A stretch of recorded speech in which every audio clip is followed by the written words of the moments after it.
Et bonjour à tous, c'est Hachoum et bienvenue dans cette vidéo bonus. Dans cette vidéo, le but ce sera d'aller voir en Valhalla qu'est-ce qui se passe. On a un nouveau héros qui est sorti, donc je vous prévois un petit débriefing de Frigg. En introduction, j'aimerais faire un gros big up à Borja Bogoris. Si parfois dans mes vidéos vous avez l'impression que je vous parle chinois, allez voir un petit peu sur la chaîne de Borja. Il a notamment fait une vidéo de lexique du jeu. Donc très très bien pour les débutants qui veulent un petit peu explorer ce qui se passe côté YouTube, parce que vraiment il y a un vocabulaire qui est spécifique au jeu et du coup Borja Bogoris a fait le travail de tout répertorier, de donner la traduction, de donner un sens un petit peu à tout ça pour les personnes qui n'ont pas forcément l'habitude de rencontrer les différentes expressions qu'on peut utiliser dans le jeu.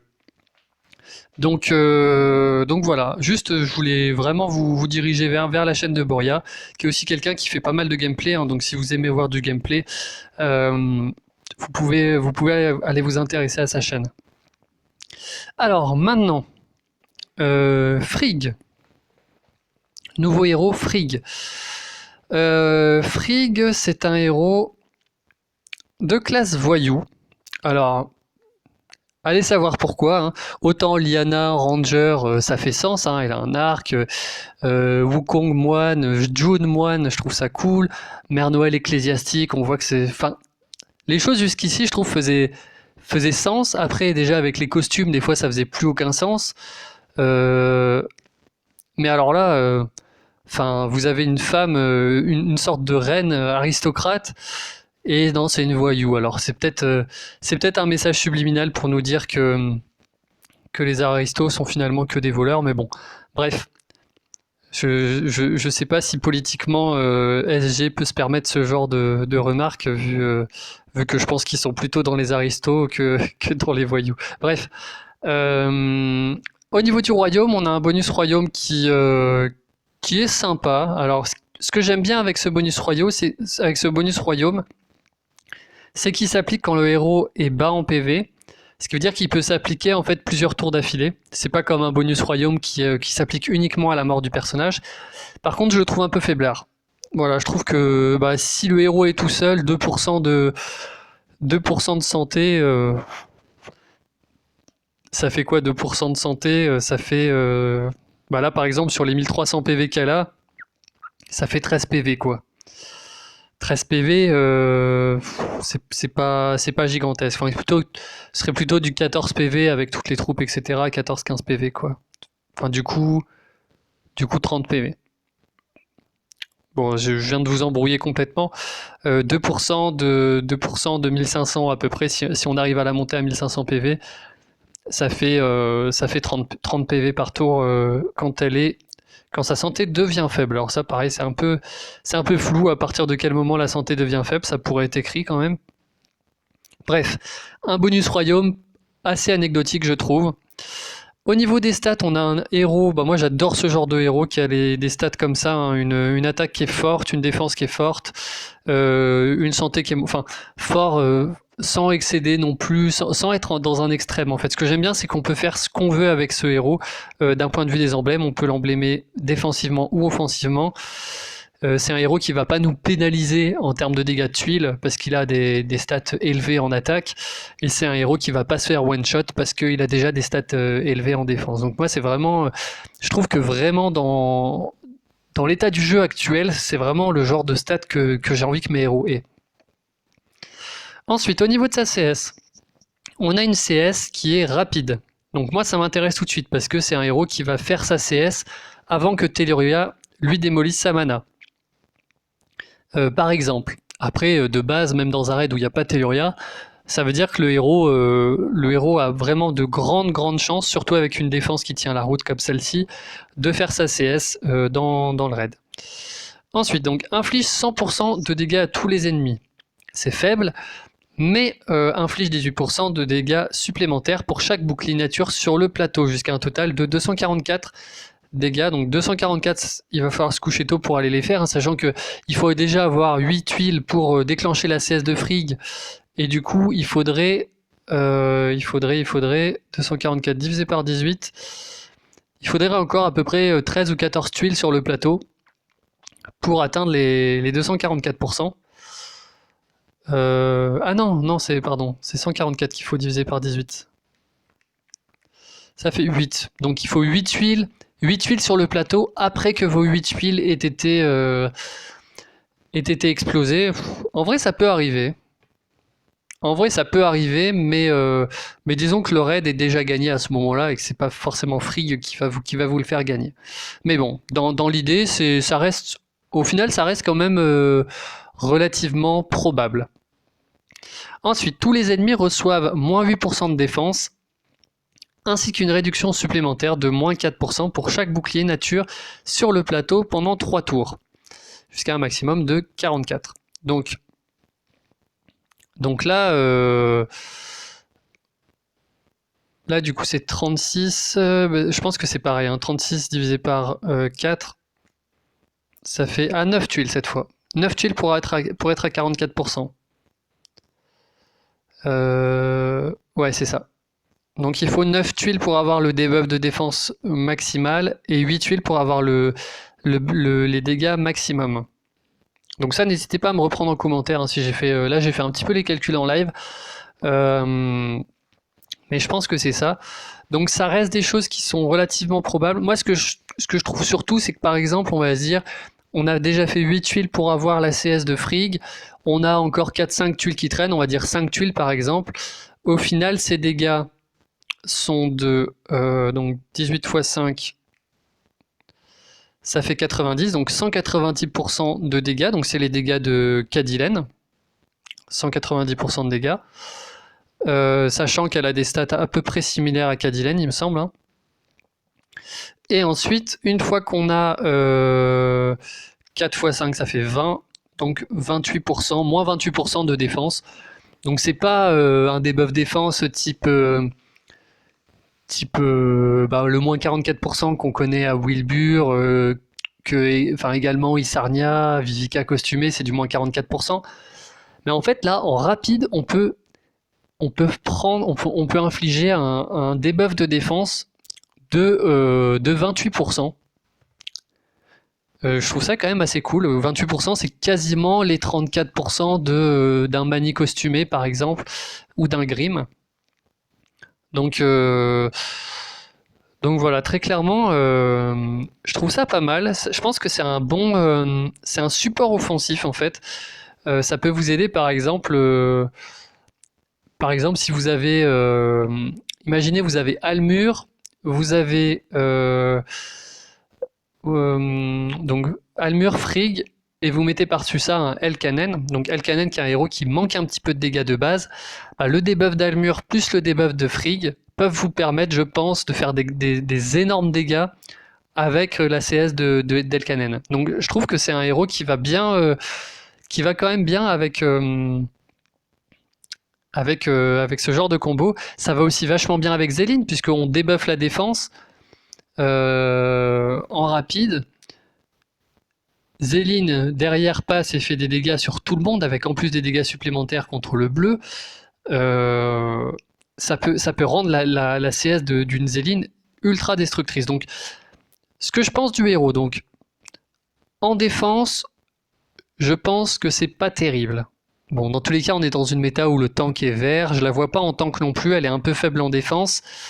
Et le fait que ça dépende des boucliers, ça peut permettre à l'attaquant de se préparer à ça en fait, de se préparer à ça et de se dire je vais déclencher sa CS au moment où j'ai peu de boucliers verts. Bon, des fois c'est pas toujours facile à faire, donc ça peut quand même.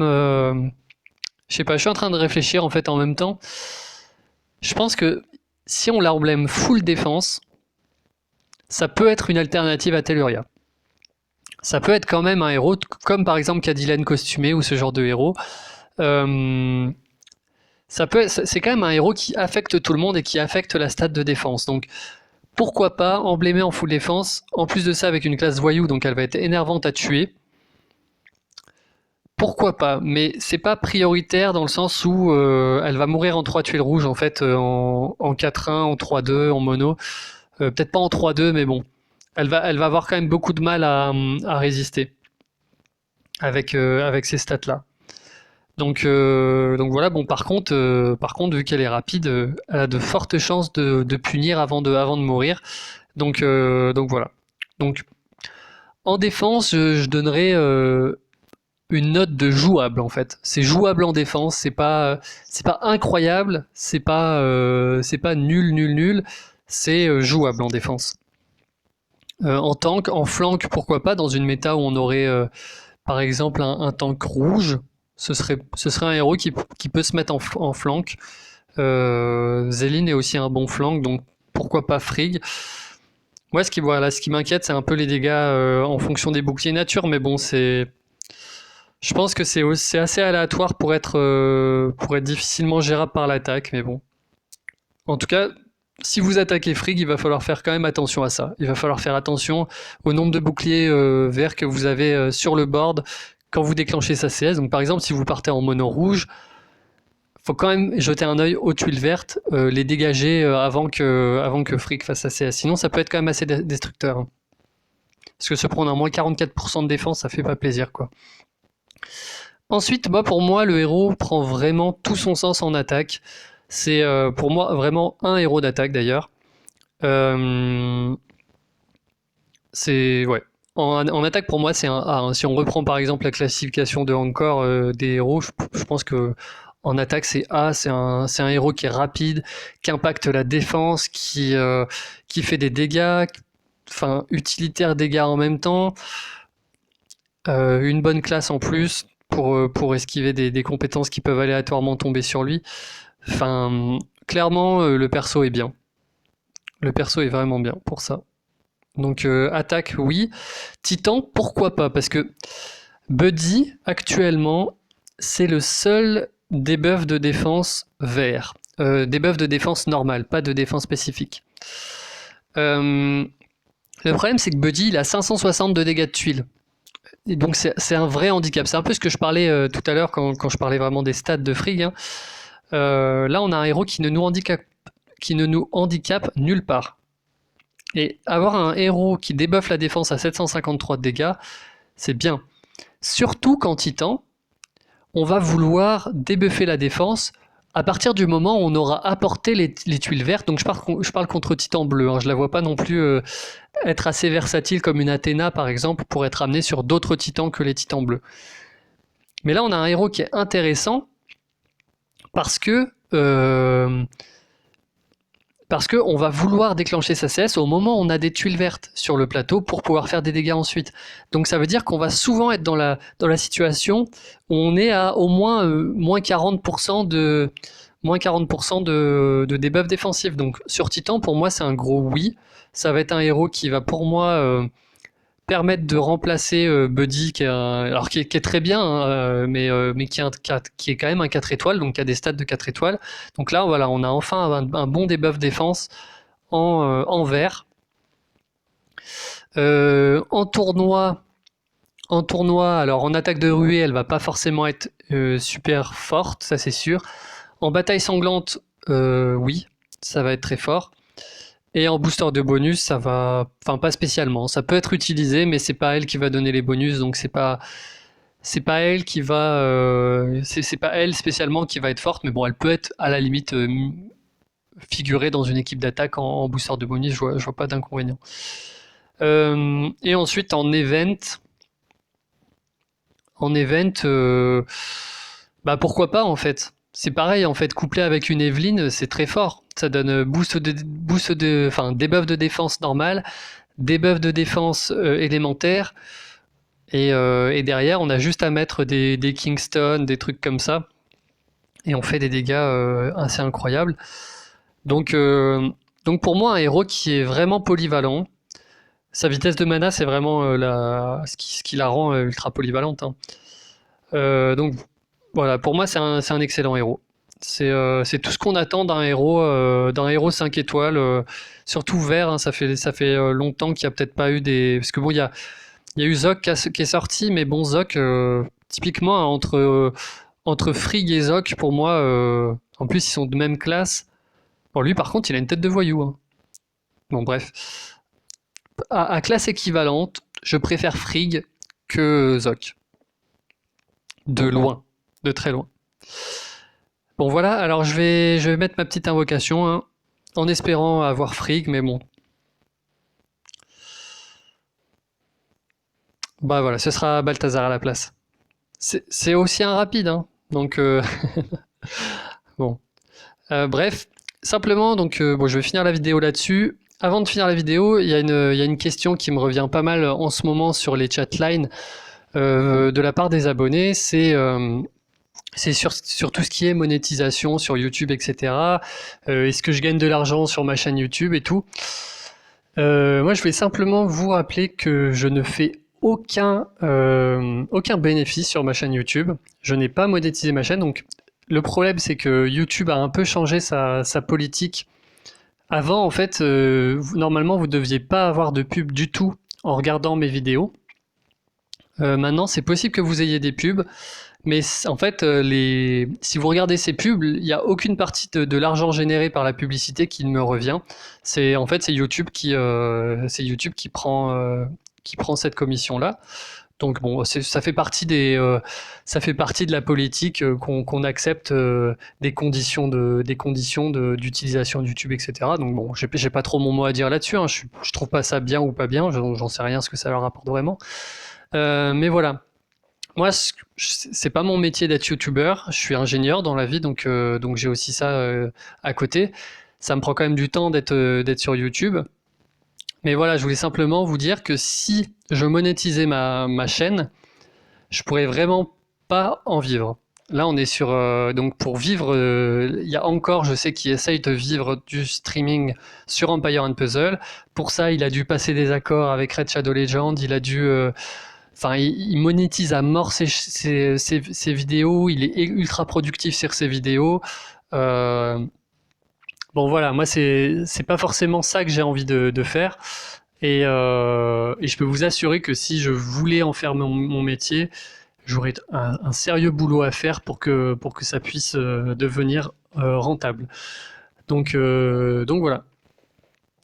J'espère en tout cas que cette petite vidéo vous aura plu, l'analyse de Frigg surtout.